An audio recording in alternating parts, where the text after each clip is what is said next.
하나님의 은총과 도우심이 통일 선교 주일 예배에 참석하신 모든 성도에게 가득 넘치기를 축원합니다. 지금 우리가 사는 대한민국에서는 평화를 찾기가 쉽지 않습니다. 누구나 평화를 원하지만 개인적인 차원에서든 집단적인 차원에서든 평화를 제대로 누리지 못하고 있습니다. 아니, 평화를 누리기는커녕 평화가 결핍된 상태에서 긴장과 대립, 갈등 가운데서 살아가고 있습니다. 정치인들은 당리당략과 이기적인 욕망 가운데 타협의 기술을 발휘하지 못해서 평화가 없습니다. 기업인들은 기업의 생존과 최대한의 이윤을 창출한다는 명분 아래 노동자들과 공존하지 못해서 평화가 없습니다. 북한은 여러 번의 핵무기 실험을 거쳐 이미 핵 보유 국가가 되었고 대륙간 탄두탄을 통해 미국 본토까지 위협할 수준에 도달했다고 하지만 유엔의 오랜 제재로 인해서 주민들의 삶의 질이 떨어져 평화가 없습니다. 며칠 전 북한이 개성에 있는 남북 공동연락사무소를 폭파한 이래로 공존과 상호 번영을 위한 남북관계가 심각한 위협을 받으면서 한국전쟁 70주년을 앞둔 우리 한반도에 평화가 없습니다. 작년 12월에 시작된 세계적인 재난 코비드19가 사라지기는커녕 날마다 확산되고 있기 때문에 우리가 누리고 살던 일상생활의 그 기쁨이 계속 미루어지면서 우리 가운데 평화가 없습니다. 이처럼 평화를 찾기 어려운 지금 척박한 한반도에 사는 우리 그리스도인은 무엇을 해야 할까요? 사도 바울은 에베소서 2장 14절 이하에서 이렇게 선포하고 있습니다. 그리스도는 우리의 평화이십니다. 그리스도께서는 유대 사람과 이방 사람이 양쪽으로 갈라져 있는 것을 하나로 만드신 분이십니다. 그분은 이 둘을 자기 안에서 하나의 새 사람으로 만들어서 평화를 이루시고 원수된 것을 십자가로 소멸하시고 이 둘을 한 몸으로 만드셔서 하나님과 화해시키셨습니다. 그분은 오셔서 사람들에게 평화를 전하셨습니다. 사람들을 화해시키기 위해서 십자가에서 돌아가신 예수께서는 무덤을 찾아온 여인들을 부활하시고 처음으로 만나셨을 때 너희가 평안하냐? 라고 질문하셨고 제자들을 만나셨을 때에는 너희에게 평화가 있을지어다 라고 축복하셨습니다. 예수께서 우리에게 전한 복음은 평화였고 평화를 전한 예수께서는 우리에게 복음 그 자체가 되셨다고 말씀드릴 수가 있겠습니다. 그러므로 우리 그리스도인은 선하고 아름다운 동거를 이루기 위해서 자기 삶의 자리에서 평화의 복음을 수용하고 평화를 만드는 사람이 되어야 할 것입니다. 이 시간 저는 우리 그리스도인이 자기 삶의 자리에서 평화를 만들기 위해서 어떤 길로 나아가야 할지를 함께 생각해 보려고 합니다. 첫째로 우리 그리스도인은 평화를 만들기 위해서 십자가의 길로 나아가야 합니다. 세상의 보통 사람들은 나를 살리기 위해서 수많은 너를 죽이려고 합니다. 나만 잘 먹고 잘 살 수 있는 길이라고 하면 나 아닌 너는 죽어도 좋다는 것입니다. 너는 나를 위한 희생물이 되어야 하고 나를 위한 도구나 디딤돌이 되어야 한다는 것입니다. 그런데 수많은 너는 그리 호락호락하지 않습니다. 수많은 너 역시도 나를 포함한 다른 수많은 너를 죽이려는데 주저하지 않고 있기 때문입니다. 그 결과 나와 너의 관계는 긴장과 갈등, 대립과 투쟁으로 이어질 수밖에 없습니다. 더욱이 세상의 악한 사람들은 너가 자기 마음대로 죽어주지 않기 때문에 너 죽고 나 죽자고 덤벼듭니다. 나 혼자 죽기는 억울하다는 막가파식입니다. 요즘 세계 도처에서 벌어지는 테러범들의 모습이 바로 막가파식과 유사합니다. 그러나 우리의 주님 예수께서 세상에서 보여주신 십자가의 길은 보통 사람들과는 정반대의 길이었습니다. 수많은 너를 위해서 나를 죽이는 그런 길이었기 때문입니다. 너를 살릴 수 있다고 하면 나는 죽어도 좋다라는 것이었습니다. 그래서 우리는 예수께서 우리를 살리기 위해서 십자가에서 죽으셨다고 고백하는 것입니다. 예수께서 산상에서 우리에게 가르치신 말씀 가운데 황금률이 있습니다. 무엇이든지 남에게 대접을 받고자 하는 대로 너희도 남을 대접하라. 이 말씀이 바로 황금률입니다. 이 말씀을 황금률이라고 지칭하는 이유는 금보다 귀한 삶의 고고한 원칙을 담고 있기 때문입니다. 그런데 우리는 이 황금률을 종종 오해합니다. 나를 대접하지 않는 다른 사람에게 내가 대접을 받을 목적으로 먼저 대접하면 언젠가 그 사람에게서 내가 대접을 받을 수 있을 것이다 라는 식으로 오해합니다. 황금률의 본래 의미는 내가 남에게 대접을 받고 싶은 바로 그 방식으로, 내가 남에게 대접을 받고 싶은 바로 그 내용으로 남을 조건 없이 대접하라는 것인데도 말입니다. 그런데 황금률보다 단계가 더 높은 삶의 고결한 원칙이 있는데 그것은 예수께서 우리에게 보여주신 너를 위해서 나를 죽이는 십자가의 길입니다. 십자가의 길만이 우리가 사는 세상에서 모든 폭력을 멈추고 원수조차 화해하게 하는 유일한 길이 되기 때문입니다. 그러므로 우리 그리스도인은 다른 수많은 너에게 십자가의 길을 걸으라고 요구하거나 기대할 것이 아니라 우리 스스로 수많은 너의 태도와 상관없이 십자가의 길을 자발적으로 기꺼이 걸어가야 할 것입니다. 우리 그리스도인이 먼저 십자가의 길을 걷는다고 하면 우리 삶의 자리에서, 우리의 가정과 일터에서, 우리 나라에서, 우리 한반도에서 긴장과 갈등은 해소되고 대립과 투쟁 역시 중지되며 용서와 화해, 진정한 평화가 움터오르게 될 것입니다. 둘째로, 우리 그리스도인은 평화를 만들기 위해서 원수 사랑의 길로 나아가야 합니다. 마태복음 5장 43절 이하를 보면 예수께서 원수 사랑이 무엇인가를 말씀하셨습니다. 내 이웃을 사랑하고 네 원수를 미워하라 하였다는 것을 너희가 들었으나 나는 너희에게 이르노니 너희 원수를 사랑하며 너희를 박해하는 자를 위하여 기도하라. 이같이 한즉 하늘에 계신 너희 아버지의 아들이 되리니 이는 하나님이 그 해를 악인과 선인에게 비추시며 비를 의로운 자와 불의한 자에게 내려주심이라. 너희가 너희를 사랑하는 자를 사랑하면 무슨 상이 있으리요? 세리도 이같이 아니하느냐? 또 너희가 너희 형제에게만 무난하면 남보다 더하는 것이 무엇이냐? 이방인도 이같이 아니하느냐? 우리 그리스도인이 다른 사람들과 다를 수 있는 분기점은 바로 원수 사랑에 있습니다. 자기를 사랑하는 사람을 사랑하는 것 당연하죠. 가족과 친지와 친구들을 사랑하는 것 역시 당연합니다.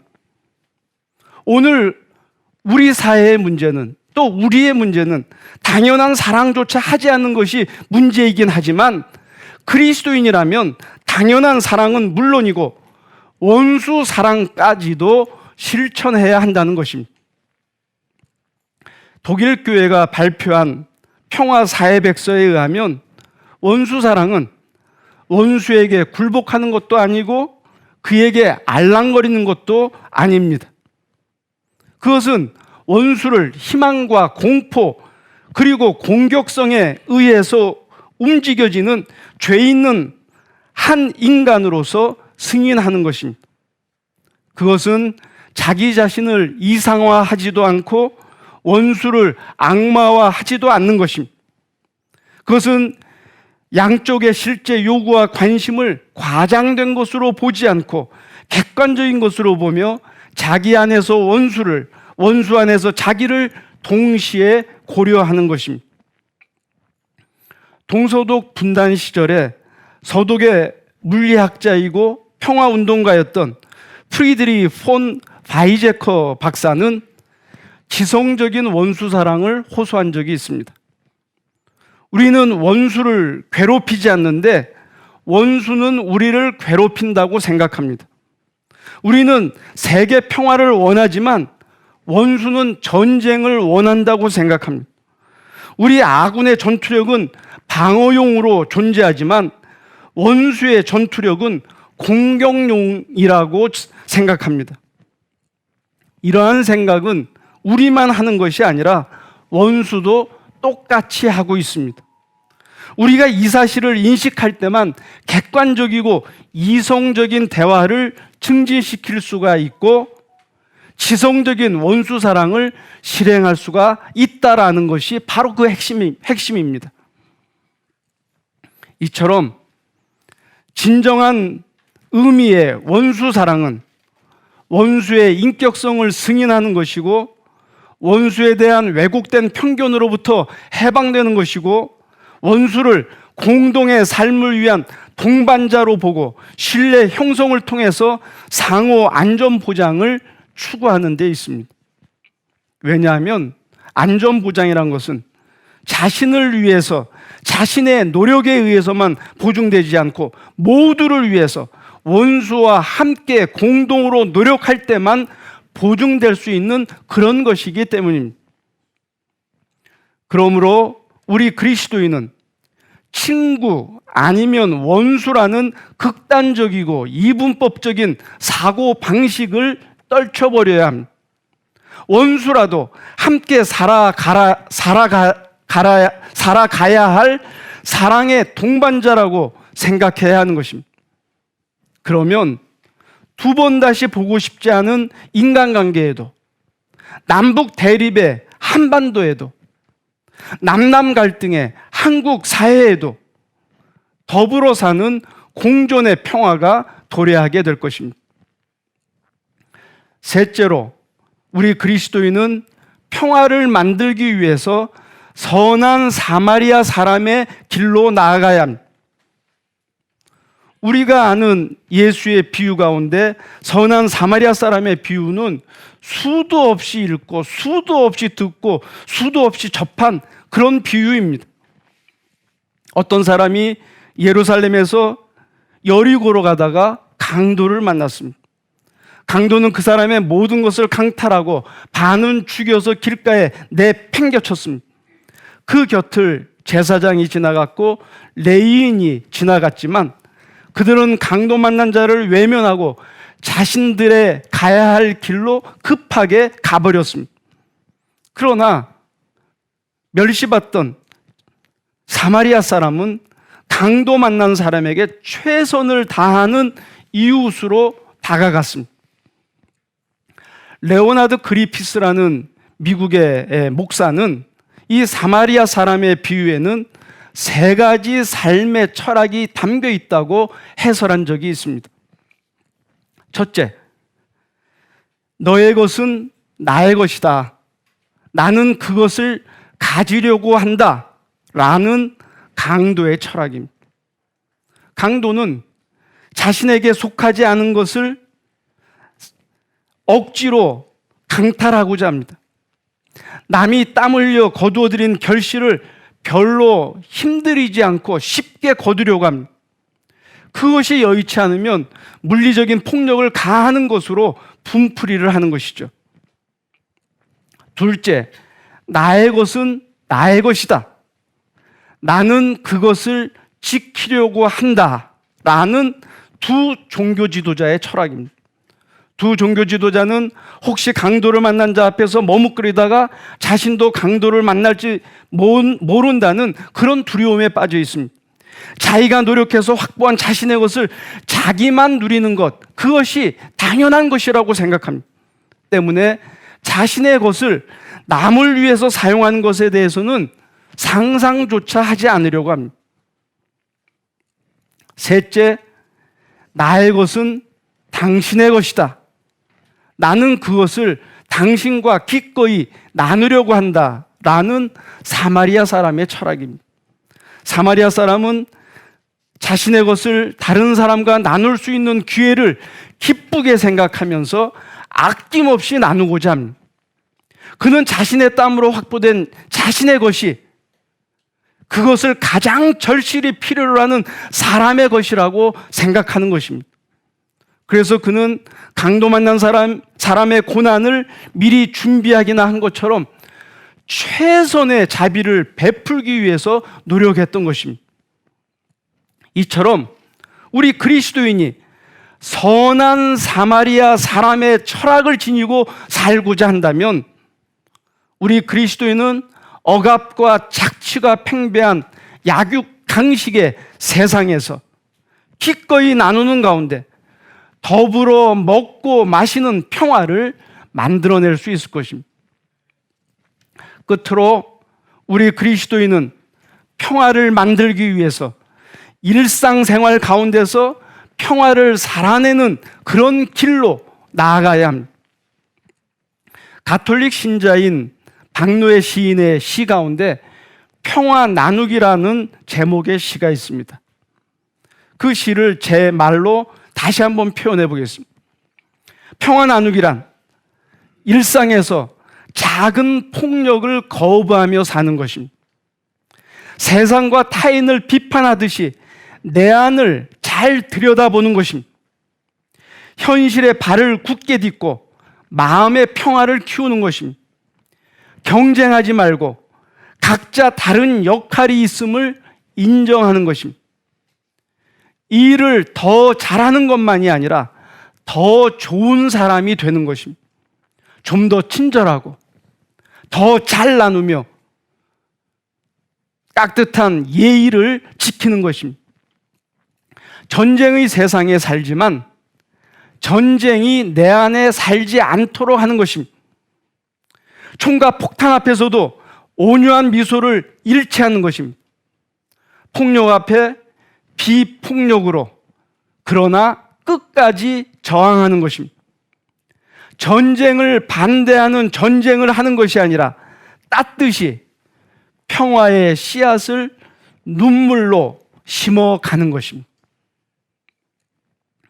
우리가 신앙하는 기독교 신앙은 인간 삶의 모든 자리에서 일관되게 작동해야 하는 생활신앙이라고 말씀드릴 수 있습니다. 왜냐하면 기독교 신앙은 가정생활, 학교생활, 직장생활, 사회생활 등 다양한 생활 영역 가운데 부수적으로 추가되는 또 하나의 생활 영역이 아니기 때문입니다. 우리의 기독교 신앙은 언제, 어디서나 우리 삶의 본질이자 근원으로서 삶의 에너지로, 삶의 방향으로, 그리고 삶의 방식으로 실행되어야 하기 때문입니다. 마찬가지로 평화 역시도 인간 삶의 모든 자리에서 일상생활 가운데서 일관되게 작동하는 하나님의 선물이자 우리 삶의 덕목이 되어야 하는 것입니다. 그러므로 우리 그리스도인은 우리 사고의 바탕이 평화가 되어야 하고 우리 삶의 궁극적인 목적이 평화가 되어야 하고 우리가 살아가는 삶의 일상적인 방식 역시도 평화가 되어야 하는 것입니다. 그리 될 때 우리 그리스도인은 언제 어디서나 하나님 나라의 평화에 가까운 참된 평화를 경험하면서 하나님의 자녀로서 살아갈 수 있을 것입니다. 존경하는 높은 뜻 광성교회 성도 여러분, 여러분은 지금 평화를 누리며 살고 계십니까? 지금 예수께서 너희가 평안하냐? 라고 질문하시면 예, 제가 평안합니다 라고 대답할 수 있습니까? 사도 바울은 골로새서 3장 10절 이하에서 모든 사람은 그리스도 안에서 구분이 없다라고 선언하면서 그리스도인은 평화를 위하여 부르심을 받았기 때문에 서로 용납하고 용서하며 사랑할 것을 간절한 심정으로 권면했습니다. 새 사람을 입으십시오. 이 새 사람은 자기를 창조하신 분의 형상을 따라서 끊임없이 새로워져서 참 지식에 이르게 됩니다. 여러분은 누가 누구에게 불평할 일이 있더라도 서로 용납하여 주고 서로 용서하여 주십시오. 주님께서 여러분을 용서하신 것과 같이 여러분도 서로 용서하십시오. 이 모든 것 위에 사랑을 더하십시오. 사랑은 완전하게 묶는 띠입니다. 그리스도의 평화가 여러분의 마음을 지배하게 하십시오. 이 평화를 누리도록 여러분은 부르심을 받아 한 몸이 되었기 때문입니다. 우리 그리스도인이 예수 그리스도의 사랑으로 형제 자매가 되어서 서로의 있는 그대로를 용납하고 과거의 잘못을 용서한다면 언제 어디서나 평화를 만들 수 있고 또 누릴 수 있을 것입니다. 그리고 형제 자매의 아름다운 동거를 우리 삶의 구체적인 현장에서 이루어낼 것입니다. 특별히 긴장과 대립과 갈등의 한반도에서 남북한의 아름다운 동거와 평화 통일을 속히 이끌어낼 것입니다. 올해는 한국전쟁 발발 70주년이자 6.15 선언 20주년을 맞이한 매우 의미심장한 해입니다. 우리의 열악한 삶의 자리에서 언제라도 전쟁이 날 수 있는 한반도에서 요즘 코로나19로 인해 평화를 경험하기 어려운 우리의 일상생활 속에서 평화를 만들고자 평화의 길로 앞장서서 걸어가는 여러분 한 사람 한 사람이 될 수 있기를 살아계신 예수 그리스도의 이름으로 축원합니다. 기도하시겠습니다.